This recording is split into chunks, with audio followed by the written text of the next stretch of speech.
Myles Munroe. 12 passos para uma oração eficaz. Agora, queremos mostrar-lhe um caminho útil para organizar seus passos de oração. Os princípios que seguem foram desenvolvidos da avaliação da vida de oração de Jesus, Abraão, José, Moisés, Davi, Ezequiel e outras pessoas na Bíblia. Ao estudar essas figuras bíblicas, veremos um padrão similar na oração. Suas orações receberam a atenção de Deus e produziram poderosos resultados. Muito pode por sua eficácia a oração do justo, Tiago 5,16. Número 1. Fique em silêncio. Primeiro, a oração deve começar com o silêncio. Normalmente, não praticamos isso, mas é um aspecto muito importante da oração. Estar em silêncio significa compenetrar-se, aquietar-se. Em Mateus capítulo 6, verso 6, Jesus disse: Tu, porém, quando orares, entra no teu quarto e, fechada a porta, orarás a teu Pai que vê em secreto, te recompensará. Jesus está nos dizendo para irmos a um lugar silencioso, onde não há nenhuma perturbação. Na época do Novo Testamento, muitas casas tinham terraços, e as pessoas subiam até ali para orar. Era um lugar de silêncio. Ao subirem no telhado, se livravam do barulho e das atividades da casa. Quando você começar a orar, primeiro fique em silêncio e elimine qualquer distração. Não dá para orar com crianças correndo, o CD tocando, a televisão ligada e as pessoas fazendo perguntas. Oração requer compenetração, seus pensamentos, sua atenção e sua concentração. Você precisa de isolamento ou silêncio, pois deve estar completamente compenetrado. Normalmente, somos distraídos por muitas coisas quando vamos orar. O corpo está presente, mas a mente vagueia em outro lugar. Podemos estar experimentando todo tipo de emoções. Portanto, é necessário estar num lugar de silêncio e quietude. Permita que o Senhor acalme seu coração.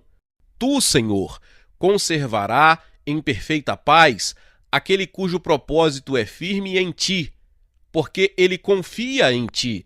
Isaías 26:3. A palavra em hebraico para paz é shalom, que quer dizer mais que o suficiente. Significa, portanto, prosperidade. Tudo o que você precisa é suprido em Deus. Assim, você não precisa estar distraído devido às preocupações quando estiver orando. Esse passo pode levar 10 minutos, 1 hora ou 5 horas, mas é a porta de entrada para a oração.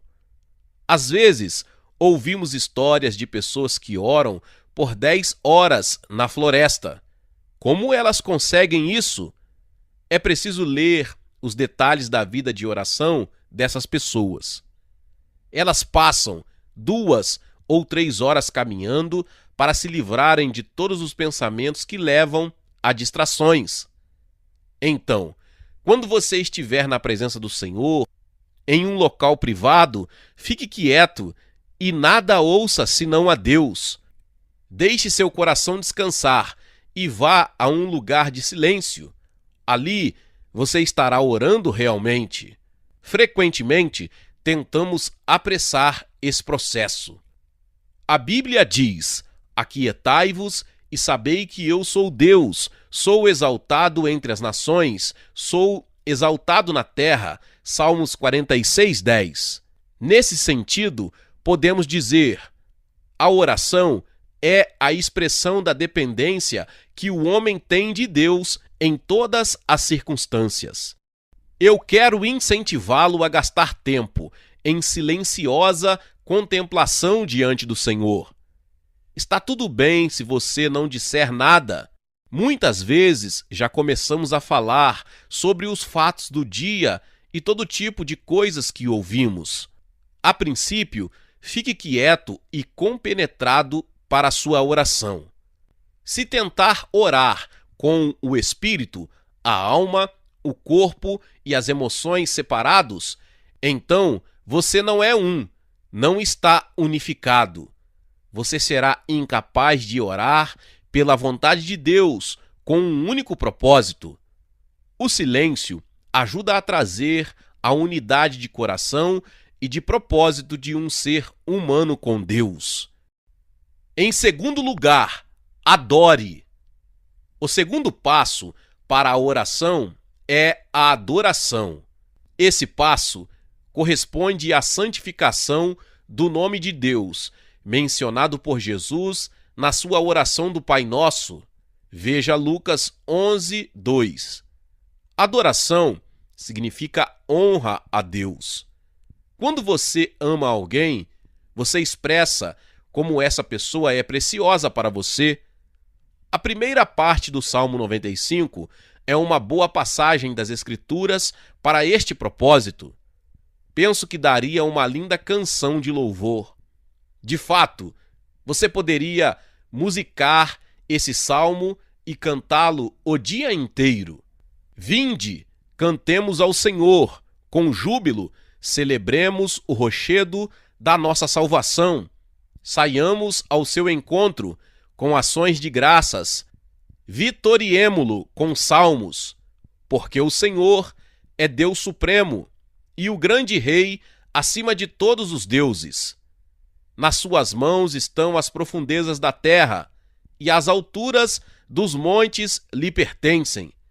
Dele é o mar, pois ele o fez, obra de suas mãos, os continentes. Vinde, adoremos e prostemo-nos, ajoelhemos diante do Senhor que nos criou. Ele é o nosso Deus, e nós, povo do seu pasto e ovelhas de sua mão. Salmos 95, do 1 ao 7. Que grande canção de adoração! Venha, ajoelhemo-nos em oração. Vamos adorar a Deus por quem Ele é, Rei de toda a terra, nosso Criador, nosso Salvador, nosso tudo. Comece louvando e adorando a Deus, bendizendo seu nome, descrevendo-o e dizendo como você o vê. Você pode dizer: Senhor, Tu és poderoso, tremendo, magnífico, onipotente, incomparável. Tu és Deus acima de tudo e de todos, maravilhoso e misericordioso. Tu és meu conselheiro. Tu és perfeito, Tu és permanente. Tua força jamais tem fim. Tu és o eterno. Tu estás acima de tudo e de todas as coisas. Tudo recebe significado porque vem de Ti, Senhor. Tu és poderoso. Nada se compara ao Teu poder. Somente Tu és Deus, o único Deus de sabedoria, e ninguém é tão sábio quanto Tu. Todo conhecimento está em Ti. Tu e ninguém mais sabe tudo sobre mim. Tu entendes as coisas que nós não podemos entender. Tu és maior e mais profundo que nossos problemas. Na Tua presença não temos problemas. Tu és tudo e por meio de todos não há ninguém que se possa comparar a Ti, Senhor. Em terceiro lugar, confesse. O próximo passo é a confissão. Eu ensinava em um curso sobre a oração no Ministério Cristo para as Nações, todos os semestres, por cerca de 3 anos, quando frequentava a Universidade Oral Roberts. Quando estava ministrando esses passos aos alunos, um deles perguntou: não deveríamos ter começado com a confissão? Eu respondi: Se você fizesse assim, não saberia o que confessar. Muita gente aprendeu que a confissão é trazer à lembrança os pecados do passado, sentindo remorso, ficando emocionado e assim por diante. Esse não é o centro da confissão. A confissão tem um conceito bem diferente. Significa concordar com Deus sobre o que Ele diz sobre você e para você. Você somente pode concordar com Deus quando é capaz de ouvir o que Ele lhe está falando. Isso nos leva de volta à adoração. Ao entrar na presença de Deus pela adoração, Ele não vai começar a lidar com outras pessoas primeiro. Ele vai brilhar a sua luz em lugares que você nem imaginava que Ele soubesse. Ele vai expor certas coisas e você vai pensar: espero que ninguém saiba o que estou pensando. Se soubessem o que Deus tem falado comigo, elas nem ficariam perto de mim. Deus nos diz: eu não quero que você se condene, quero que você me diga que estou certo. Estou certo? É pecado? Se for, você então deve concordar comigo que isso é errado e parar de fazê-lo. A confissão acontece quando Deus aponta algo em sua vida e diz: livre-se disso, ou diz: isso é rebelião, ou você sabe que não poderia ter feito isso, ou isso é pecado, e você diz: sim, Senhor, o Senhor está certo. Não quero mais isso. Coloque sua confiança nele para que ele o capacite a andar pelo Espírito. Digo, porém, andai no Espírito e jamais satisfareis a concupiscência da carne. Gálatas 5,16. Quando o Espírito Santo lhe mostra alguma coisa na vida que não está correta, você deve concordar com ele. Se discordar, não está confessando. Vamos olhar essa questão em termos práticos. Suponha que Deus comece a ressaltar os pecados de sua vida, mas você ignore sua iniciativa. Então, certo dia, você vai a uma reunião de oração e o Espírito Santo diz: não me peça nada até que você resolva esta questão. Mas você continua a orar sobre outras coisas. O Espírito Santo então diz: você fez algo errado e ainda não resolveu. Quero que você resolva isso esta noite. No entanto, você canta e tenta abafar essa convicção e não confessa. Quando você concordar que Deus está certo, aí haverá confissão. Como escrevi anteriormente, se confessarmos os nossos pecados, Ele é fiel e justo para nos perdoar os pecados. 1 João 1,9. Quando Ele nos perdoa, o que mais Ele faz? Purifica-nos de toda a injustiça. Verso 9. A palavra justificado significa posição de dentro ou posição de autoridade. Isso significa que Deus nos limpará de tudo mais que possa impedi-lo de nos colocar em posição de autoridade ou alinhados à perfeita vontade para que Ele nos possa abençoar. Como pode acontecer essa limpeza? Você tem de admitir seu pecado e abandoná-lo. Ao dizer a Deus o quanto lamenta por seu pecado, você fez algo, mas planejar fazê-lo de novo é mostrar a Deus que você não concorda que o problema seja esse. Se dissermos que não pecamos, fazemo-lo mentiroso e a sua palavra não está em nós. Versículo 10. A Bíblia diz: Ele é fiel e justo para nos perdoar os pecados. Justo quer dizer correto. Deus está dizendo: se você concordar com o que eu digo é verdade e com aquilo que tenho lhe mostrado como pecado, então tenho o direito de lhe perdoar, por causa da expiação feita por Jesus pelos seus pecados. Em outras palavras, Deus responderá de uma forma justa e o perdoará. Isso significa que pecado não perdoado é pecado que você nunca conheceu como pecado. Quando você permanece irredutível e continua pecando, Deus não pode lavá-lo disso. Assim, a adoração leva-o a gastar tempo em oração, tratando a si mesmo. Creia-me, só existe uma maneira para você conhecer seu próprio coração, deixar Deus usar a maneira dele para revelá-lo a você. Isso acontece quando você inicia esse processo. A Bíblia diz que Deus habita nos louvores de seu povo. Ao ir ao lugar de silêncio, longe das distrações, e ao começar a adorá-lo, Deus começa a habitar em seu redor. Você começa a perceber uma presença de santidade e ele começa a apontar onde não há santidade. Se você não responder, sim, Senhor, isso é verdade, ele vai dizer: eu não posso agir em sua vida se você não concordar comigo. Você está me dizendo que eu estou errado? Deus pode colocar em seu coração o desejo de procurar alguém e dizer-lhe que sente muito pelo ocorrido e lhe pedir perdão. Ele vai dizer: vamos tratar disso ou não? Você está retendo pecado em seu coração e quero que você cuide disso agora.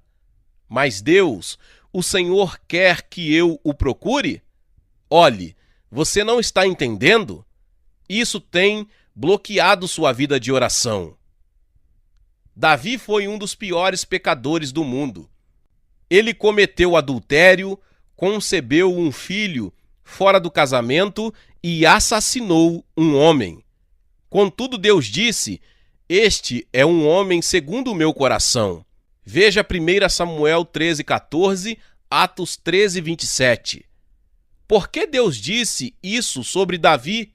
Se há alguém que confessava rapidamente seu pecado depois de cometido, esse era Davi. Ele sempre foi muito honesto sobre seu pecado, pois não buscava desculpas e admitia que havia pecado contra Deus. Essa coisa maravilhosa tornou sua vida de oração poderosa. Aqui está sua confissão ou sua concordância com Deus. Compadece-te de mim, ó Deus, segundo a tua benignidade, segundo a multidão das tuas misericórdias. Apaga as minhas transgressões, lava-me completamente da minha iniquidade e purifica-me do meu pecado. Pois eu conheço as minhas transgressões e o meu pecado está sempre diante de mim. Pequei contra ti somente, e fiz o que é mal perante os teus olhos, de maneira que serás tido por justo no teu falar e puro no teu julgar. Salmos 51, do 1 ao 4. Quando Davi confessou, ele disse: pequei contra ti somente, e fiz o que é mal perante os teus olhos. Versículo 4. Quando pecamos contra a natureza de Deus e seu caráter, e sua natureza e justiça, seu amor e sua graça. Davi confessou: eu pequei contra ti somente, e fiz o que é mal perante os teus olhos, de maneira que serás tido por justo no teu falar e puro no teu julgar. Tu chamas isso de pecado e está certo, ó Deus. Se você continuar brincando com o pecado e não concordar com Deus com relação a isso, você será destruído pelo pecado. O que você tem desejado jamais acontecerá, pois você mesmo provocará a ruína de seus objetivos. Pense sobre o que Deus está dizendo. Ele diz que a confissão não significa meramente trazer à memória seu passado, mas concordar e obedecer imediatamente quando ele mostrar que você está errado. Então Deus se aproximará de você e dirá: eu gosto desta pessoa. Ela é alguém segundo o meu coração. Ela tem a mente semelhante à minha e não pode suportar o engano. Se você fez algo errado, confesse isso rapidamente. Eu pratico esse princípio porque é algo que aprendi bem cedo na vida cristã. Trabalhei como capelão na Universidade Oral Roberts por alguns anos.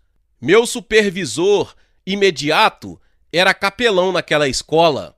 Acima dele estava o deão da escola de teologia. Certo dia, eles me chamaram para uma reunião durante a qual conversamos sobre problemas de nosso departamento. Eu havia feito algo não muito certo para ajudar uma pessoa e fiquei sentado explicando por que fizera aquilo. No meio de minha explicação, o deão me interrompeu e disse: espera aí, jamais faça isso se quiser a bênção de Deus sobre você.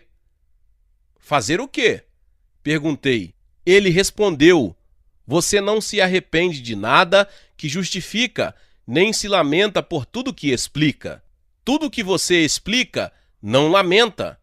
Diga apenas: eu estava errado, me perdoe, e peça perdão a Deus. Esse encontro deveria durar 2 minutos, mas você o prolongou e também perturbou sua vida. Não leve esse hábito para fora deste escritório. Se alguma vez você perceber que está errado, apenas confesse, concorde, peça perdão e siga com sua vida. Qualquer que seja sua justificativa, ela não representa arrependimento. Talvez você se justifique porque voltou a cair em certo pecado. Em vez disso, diga: Deus, perdoe-me, eu estava errado, estou de volta para casa. Não se estenda em explicações longas sobre por que pecou e tudo mais. Deus lhe pergunta: é pecado? Sim. Bom, você concorda comigo que é pecado? Agora sim, eu lhe perdoo. Lavarei você de toda a injustiça. Deixe-me lavá-lo. Deus é fiel. Uma vez lavado por ele, ninguém pode condená-lo. Quem intentará acusação contra os eleitos de Deus? É Deus quem os justifica. Quem os condenará? Romanos 8, 33 e 34. Em quarto lugar, dê graças. Depois de confessar, comece a dar graças. Regozijai-vos sempre, orai sem cessar. Em tudo dai graças, porque esta é a vontade de Deus, em Cristo Jesus, para convosco.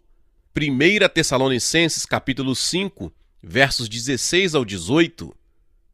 Ação de graças é a vontade de Deus para nós. Naturalmente que depois de ter confessado, você pode dar abundantes graças, porque seu coração está livre.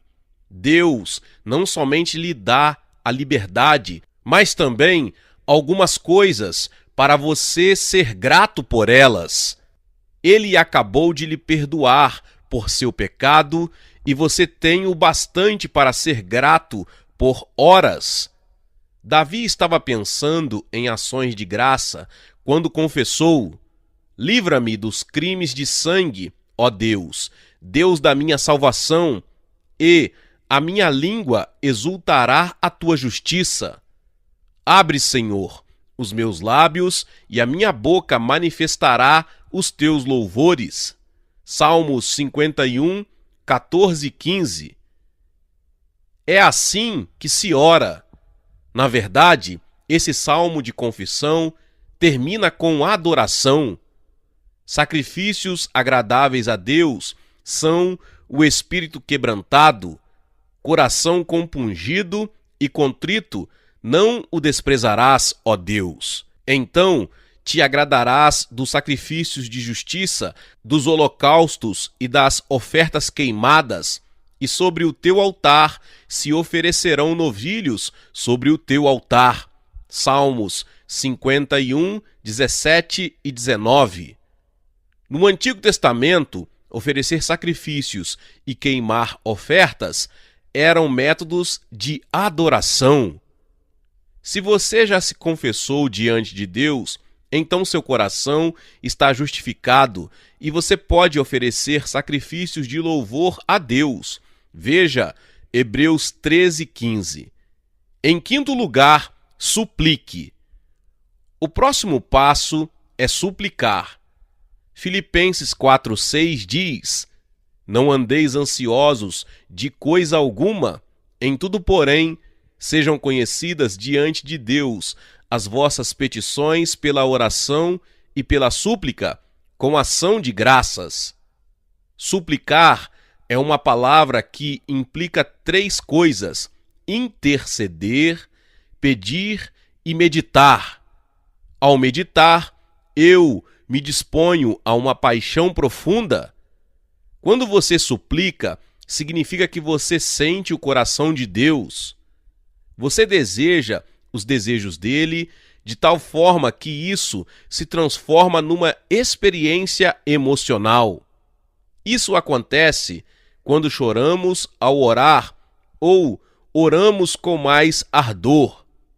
É uma experiência emocional, fruto de uma suplantadora experiência com Deus. Ele lhe mostra alguns de seus sentimentos e você se torna unificado com seus propósitos e desejos. A súplica é um extrapolar natural das ações de graças.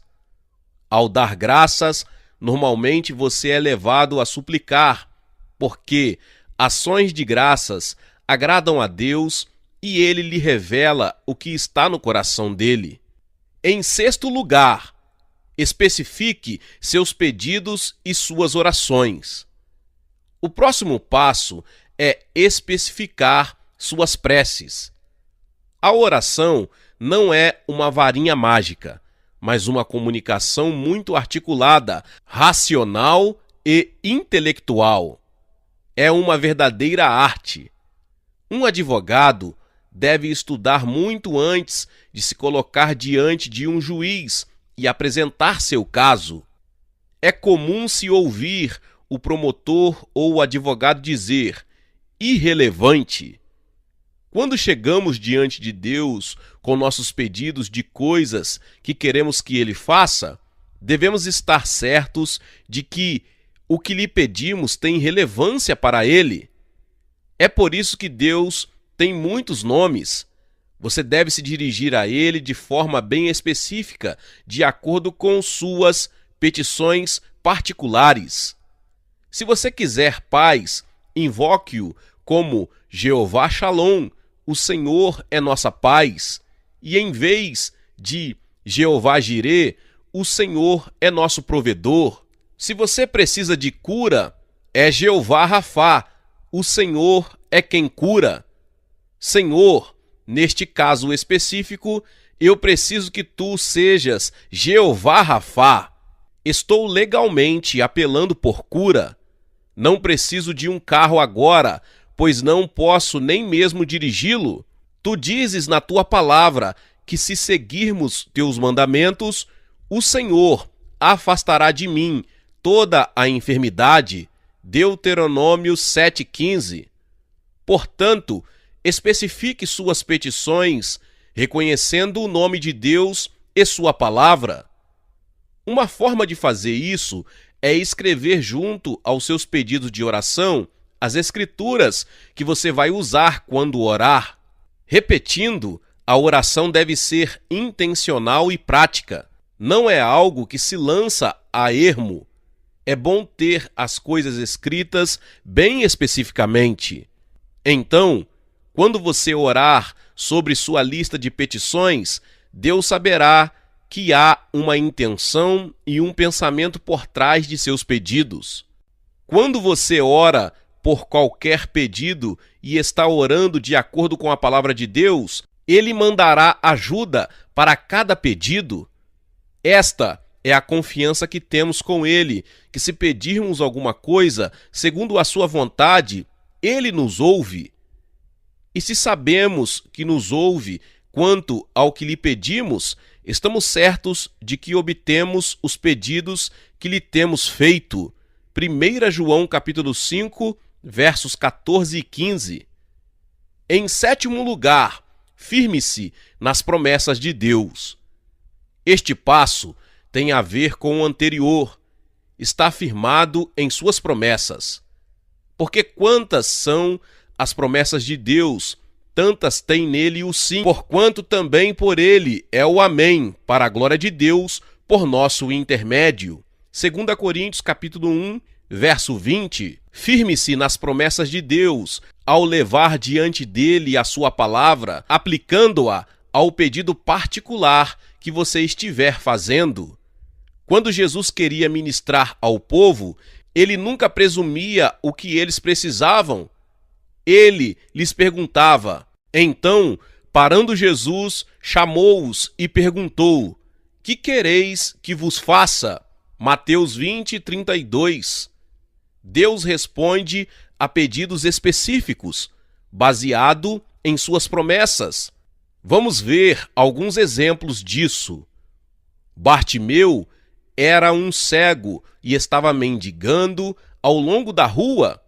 Ao ouvir que Jesus estava se aproximando, ele disse: Jesus, filho de Davi, tem compaixão de mim? Marcos 10, 47. Jesus foi até ele e lhe disse: que queres que te faça? Marcos 10, 51. Alguém pode pensar que essa pergunta era óbvia, mas havia algumas pessoas que preferiam ficar na condição em que estavam. As pessoas deveriam dizer a Jesus exatamente o que queriam. Então Jesus lhe disse: vai, a tua fé te salvou. E imediatamente tornou a ver e seguia a Jesus estrada afora. Marcos 10, 52.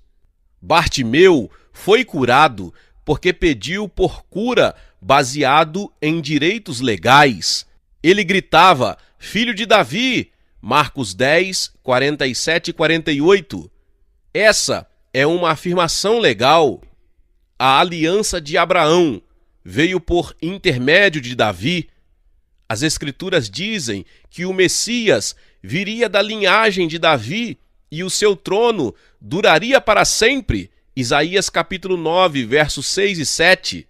Bartimeu raciocinou: se Jesus é o Messias, deve ser filho de Davi. Se ele é o filho de Davi, então cada promessa da aliança que Deus fez a Abraão, Moisés e Davi poderá se cumprir por intermédio dele. Assim, ele disse: Jesus, filho de Davi, tem compaixão de mim? Marcos 10, 47 e 48. E Jesus lhe disse: vai, a tua fé te salvou. Versículo 52. O homem mereceu a cura porque pediu especificamente por intermédio das promessas. Da mesma forma, devemos nos firmar nas promessas quando orarmos. Agora, vamos ver o caso em que a pessoa curada não pediu a Jesus pela cura, mas ainda assim foi curada, e a cura foi baseada nas promessas. Num dia de sábado, Jesus foi a uma sinagoga, levantou-se e leu as Escrituras. Havia uma mulher na multidão que tinha um problema nas costas. A Bíblia diz que ela era encurvada e mal conseguia se erguer. Jesus colocou os olhos nela, chamou-a, colocou suas mãos sobre ela e a curou. E a Bíblia diz: impondo-lhes as mãos, ela imediatamente se endireitou e dava glória a Deus. Lucas 13, 13. O líder do templo e os outros líderes religiosos começaram a murmurar entre si, dizendo: como ele ousa curar no sábado? Jesus voltou-se para eles e lhes disse: por que motivo não se devia livrar desse cativeiro em dia de sábado esta filha de Abraão, a quem Satanás trazia presa há 18 anos? Lucas 13:16. O que Jesus estava fazendo? Ele estava jogando fora pilhas de evidências. De alguma forma, temos a impressão de que se parecermos doentes, Deus vai sentir pena de nós e nos curar. Mas mesmo que essa mulher parecesse terrivelmente doente, ela não seria curada até que uma ação legal acontecesse. Jesus disse: "Esta filha de Abraão". Essa é uma frase poderosa. Em outras palavras, ela possuía o direito de ser curada e libertada de acordo com a promessa de Deus. Jesus não a curou somente porque era sábado. Ele o fez porque na aliança que Deus fizera com seu povo escolhido, junto com Abraão, ele disse: "E o Senhor afastará de ti toda a enfermidade". Deuteronômio 7:15. Pedimos a Deus para nos curar, porque estamos feridos, e Ele tem compaixão de nós e nos cura. Veja Mateus 14:14. Porém, a principal razão de sermos curados é darmos a Ele evidências de que a cura é nosso direito legal. Em 8º lugar, pleiteie a causa. Em seguida, pleiteie sua causa. Vamos olhar um pouco mais para a palavra pleitear.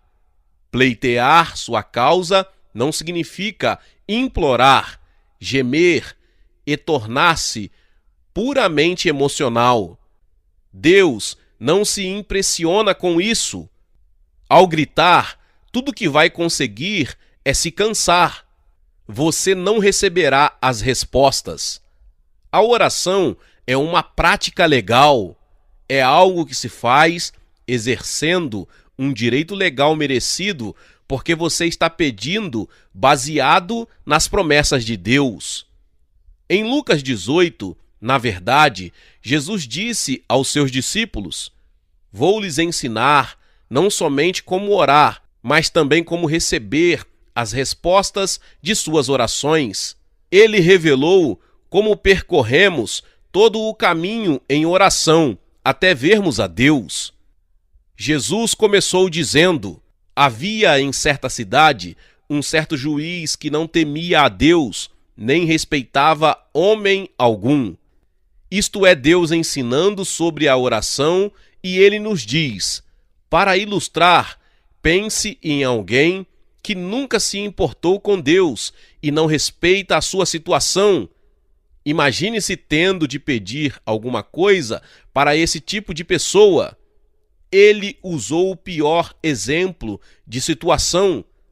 Acho que ele queria ilustrar o fato de que a oração nada tem a ver com Deus gostar ou não de você. Nós dizemos: "Senhor, se tu me amas, abençoa-me". A resposta de Deus é: "Eu lhe abençoo por 2 motivos. Primeiro, você se qualifica mediante a fé em minhas promessas e minha justiça. E segundo, porque sou santo e mantenho minha palavra". Jesus então continuou: havia também naquela mesma cidade uma viúva que vinha ter com ele dizendo: "Faz-me justiça contra o meu adversário". O motivo dele usar como exemplo uma viúva era que na época de Jesus, uma viúva era uma pessoa cuja vida era muito difícil. Na cultura de Israel, se o marido morresse, o irmão dele deveria se casar com a viúva, cuidar dela e proteger o nome do irmão. Dessa forma, ela não teria de ir para a rua mendigar, trazendo desgraça ao nome da família. Se o segundo irmão morresse, o terceiro assumiria, assim por diante. Se uma mulher estivesse viúva, era porque já não mais havia cunhados. Ela não possuía mais parentes que cuidassem dela.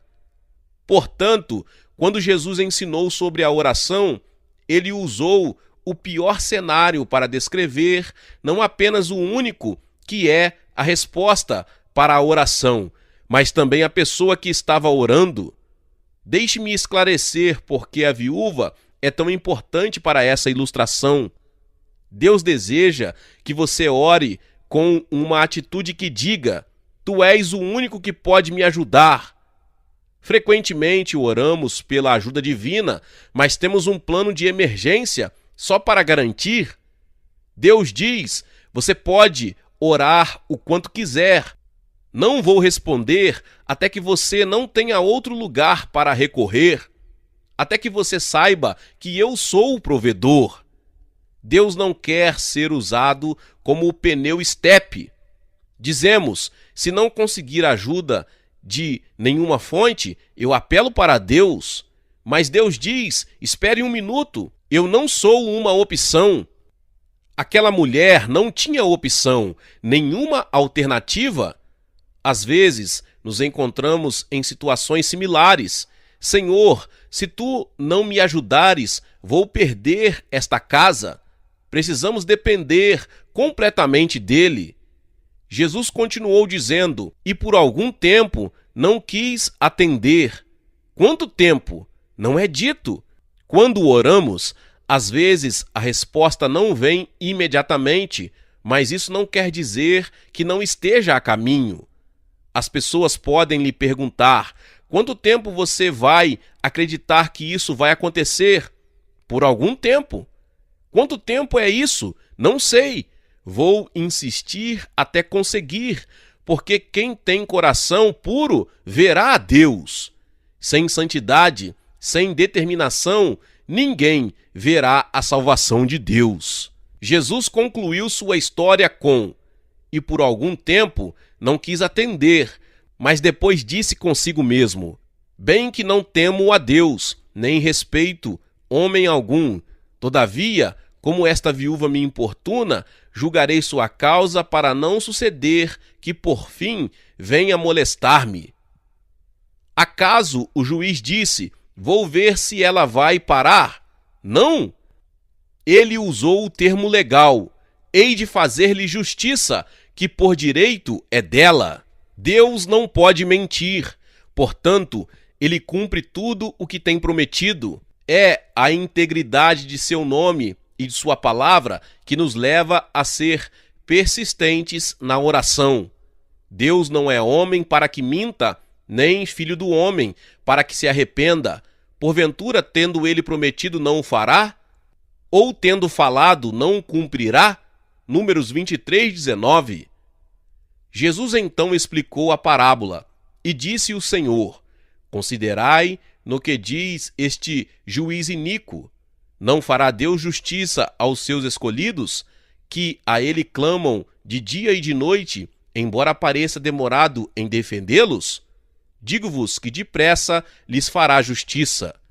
Contudo, quando vier o Filho do Homem, achará porventura fé na terra? Jesus estava dizendo: se um homem que não reconhece a Deus ou sua justiça tem de atender aquela mulher que ele não gostava, e ela consegue o que quer, muito mais Deus, que o ama, vê que você precisa de justiça, e rapidamente.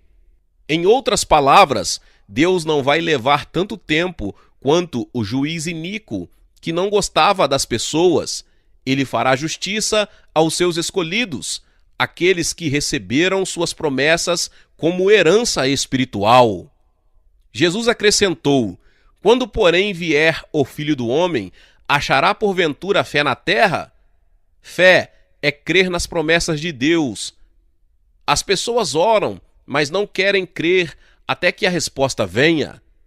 Essa palavra nos diz que quando cremos na sua palavra e a usamos de volta como argumento para ele, Deus diz: vou respondê-lo, não porque gosto de você, mas porque sou santo.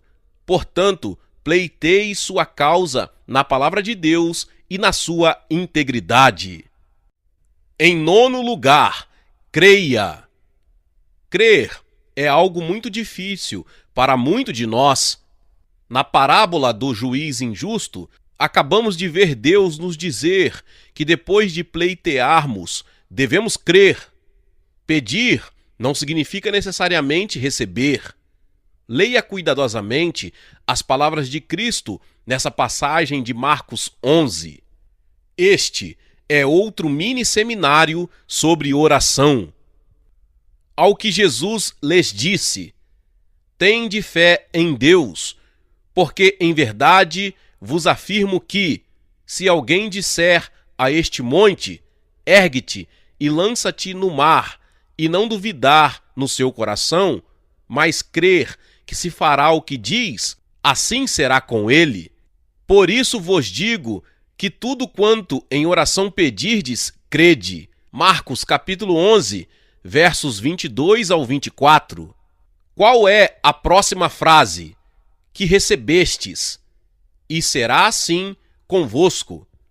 Você prestou atenção que o verbo receber está no passado? Quando você pedir, creia imediatamente que seu pedido já foi concedido. É possível pedir uma coisa em oração e não crer. Nós fazemos isso o tempo todo. Geralmente, desistimos cedo demais. Lemos na Bíblia que Daniel orou e que no mesmo dia a resposta já estava a caminho. Porém, ele não sabia disso. Veja Daniel capítulo 10, os versos 10 ao 14 e capítulo 9, verso 23. O que Daniel fez? Ele continuou orando. Depois de 21 dias, um anjo chegou com a resposta. A questão é que Daniel não disse: bem, já se passaram 10 dias. Essa coisa não funciona. Vou voltar a fazer aquilo que estava fazendo antes. Não! Daniel acreditava que se Deus disse uma coisa, isso aconteceria. Ele não pararia de orar até que isso se manifestasse e ele visse com seus próprios olhos. Você crê que aquilo que você pediu naquela noite passada vai acontecer? Quero que você confesse isso. Senhor, eu creio. Você pode não crer todo o tempo. Talvez tenha uma tendência à dúvida. Quando você começar a duvidar, à semelhança do pai daquele jovem possesso, diga: eu creio, ajuda-me na minha falta de fé. Marcos 9, 24. Essa é uma boa oração. Não podemos permitir que a dúvida entre em nossa oração, pois vai provocar um curto-circuito nela. Se, porém, algum de vós necessita de sabedoria, peça a Deus, que a todos dá liberalmente e nada lhes impropera, e ser-lhe-á concedida. Peça-a, porém, com fé, em nada duvidando, pois o que duvida é semelhante à onda do mar, impelida e agitada pelo vento. Não suponha esse homem que alcançará do Senhor alguma coisa, homem de ânimo dobre, inconstante em todos os seus caminhos. Tiago capítulo 1, versos 5 ao 7. Em vez disso, ao crer que você já recebeu o que pediu, será seu. Em 10º lugar, dê graças. Depois de crer, ofereça novamente ações de graças. Vamos comparar as duas ações de graças. Há uma progressão na oração. A primeira ação de graças expressa sua apreciação pela misericórdia e pelo perdão de Deus. A segunda ação de graças é pela grande demonstração de fé. Você agradece a Deus por aquilo que ainda não vê, mas crê que já está feito. Isso requer fé. Se você crê que, por sua oração, já recebeu aquilo que pediu, então vai começar a agradecer a Deus. Não devemos esperar as manifestações de nossas respostas para somente depois expressar nossa gratidão. Na verdade, você não mostra a Deus que realmente crê até o momento que começa a agradecer. Agimos assim com as pessoas, mas com Deus não. Por exemplo, suponha que você vai ao banco para conseguir um empréstimo e fale com o gerente. O banqueiro aprova o empréstimo e diz: considere fechado. O dinheiro será depositado em sua conta. Você não vê o dinheiro, não sabe se ele já autorizou ou não, mas o que você diz? Muito obrigado. Então, Você vai e fecha seu negócio baseado na palavra do gerente. Deus diz: faça o mesmo comigo. Agradeça-me antes de o dinheiro aparecer no seu extrato. Por quê? Porque se crermos em Deus, a resposta virá. Muitas vezes, nós mesmos bloqueamos as respostas às nossas orações. A resposta estava a caminho, mas saímos dizendo: não vou mais perder meu tempo acreditando nisso, de jeito nenhum. E o que acontece? Não suponha esse homem que alcançará do Senhor alguma coisa. Tiago 1,7. Não bloqueie suas orações, comece a agradecer e agradeça a Deus até a resposta se manifestar. Se alguém lhe perguntar amanhã como estão as coisas, diga: estou agradecendo a Deus pelo que ele já fez. Se alguém lhe perguntar como você está se sentindo, diga: muito bem. Por quê?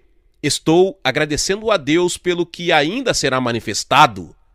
Ao responder isso, você estará atraindo anjos. A Bíblia diz: não são todos eles espíritos ministradores enviados para serviço a favor dos que hão de herdar a salvação? Hebreus 1,14. Você pode encerrar todos os momentos de oração com ação de graças, porque o que foi pedido já foi recebido, apenas ainda não foi revelado para que seja visto.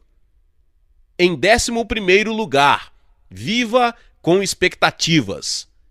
Continue em espírito de ação de graças enquanto espera a resposta de sua oração. Não se esqueça daquilo pelo que tem orado. Minha vida mudou desde que apliquei esse princípio. Quanto mais caminho com o Senhor, mais Ele me ensina verdades fundamentais que têm grande valor em minha vida.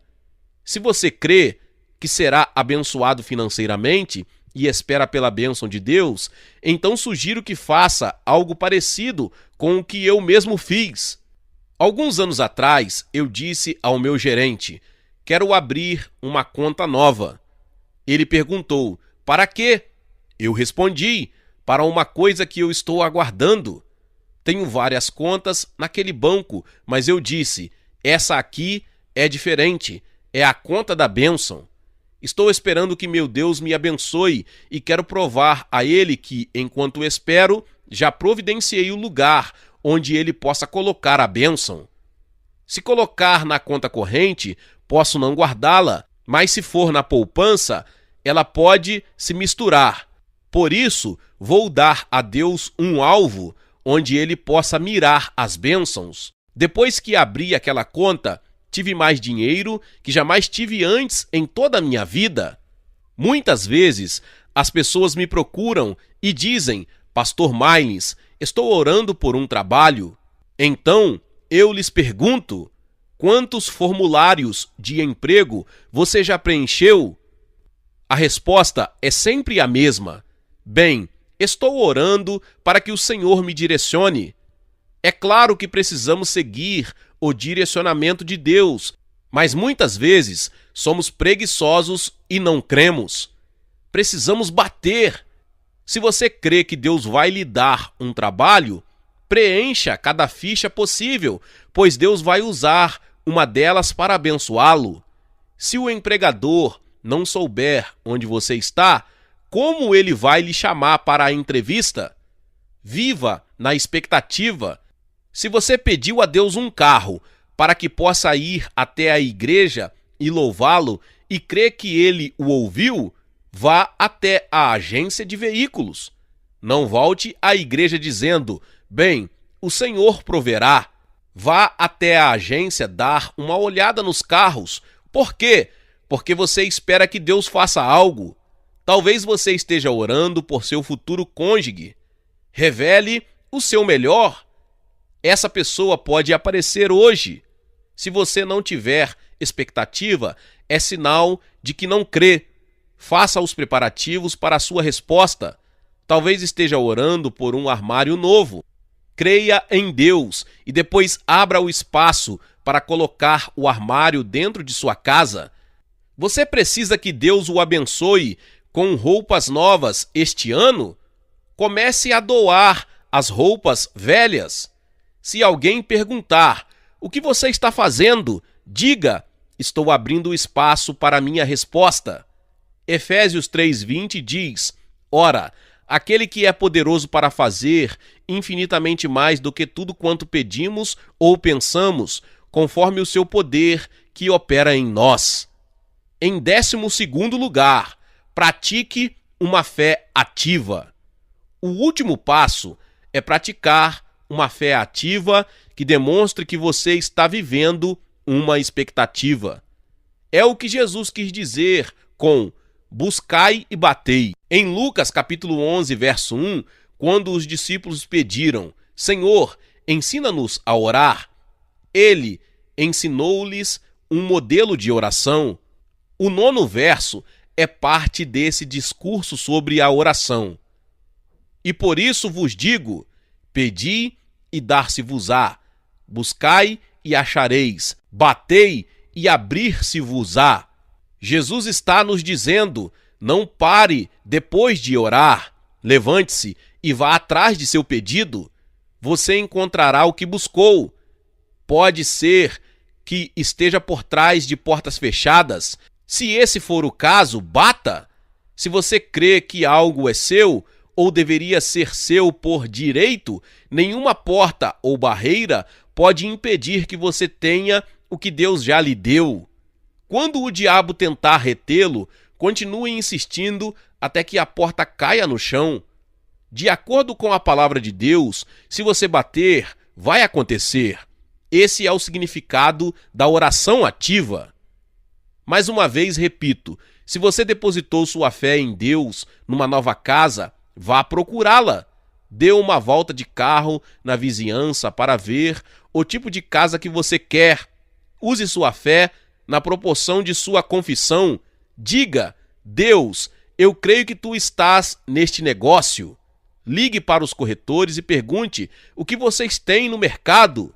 Peça às pessoas que moram na região que o informem caso saibam de alguma casa à venda. Às vezes, as bênçãos vêm por intermédio de bens que nos são repassados de seus antigos donos. Gostaria de compartilhar com você o que o Senhor tem falado comigo sobre bens reutilizados. Quando os israelitas chegaram a Canaã, eles precisavam de um lar. Os cananeus já estavam morando lá. Por que Deus os expulsou e recolocou Israel em seu lugar? Porque os cananeus eram o povo mais diabólico, pagão e ímpio de toda a Bíblia. Milhares de bebês morriam todos os anos nas mãos dos sacerdotes cananeus. Quando um cananeu queria boa sorte, levava seu bebê para ser sacrificado. O sangue de uma criança escorria pela terra, e assim a terra se corrompeu com essas práticas cananeias. Eles perderam a terra porque abusaram dela. Esse princípio básico ainda permanece até hoje. Há pessoas que não vivem corretamente de suas propriedades, lhes são retiradas. Essas propriedades são dadas por Deus aos justos. No entanto, preste bastante atenção. Essa propriedade precisa ser usada para abençoar não somente nós mesmos, mas também os outros, porque senão também poderemos ser removidos. Você se lembra do que aconteceu quando os israelitas começaram a corromper a terra com suas abominações? Deus disse, essencialmente: eu vou espalhar vocês pelas nações. Entretanto, ele também disse: se me obedecerem, eu os trarei de volta. Veja Neemias capítulo 1, versos 8 e 9.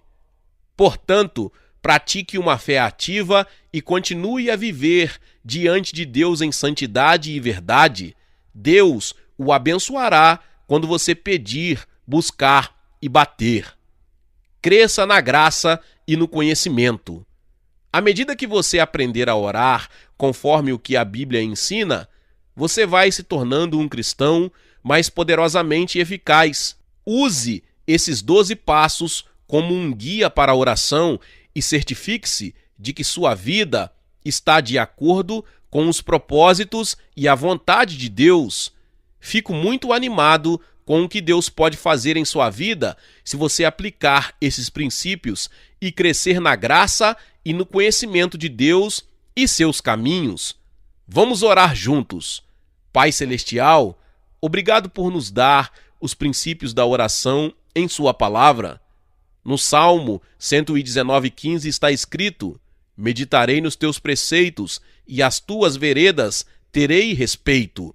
Não permita que nos afastemos de suas verdades e as esqueçamos. Ajude-nos a estudar esses princípios e considerar cuidadosamente seus caminhos conforme revelados em sua palavra. Encoraje-nos a caminhar em passos de fé e colocar esses princípios em nossa vida. Enquanto fazemos, agradecemos-lhe por responder nossas orações e fazer infinitamente mais do que tudo quanto pedimos ou pensamos, conforme o seu poder que opera em nós. Efésios 3:20.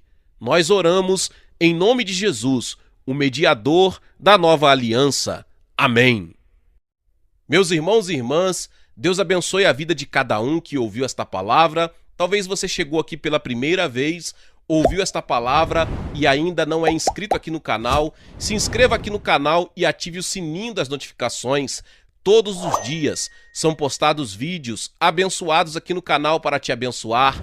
Deixe também o seu like e não se esqueça de compartilhar esta palavra com mais pessoas. Deus te abençoe e nos vemos nos próximos vídeos. Amém.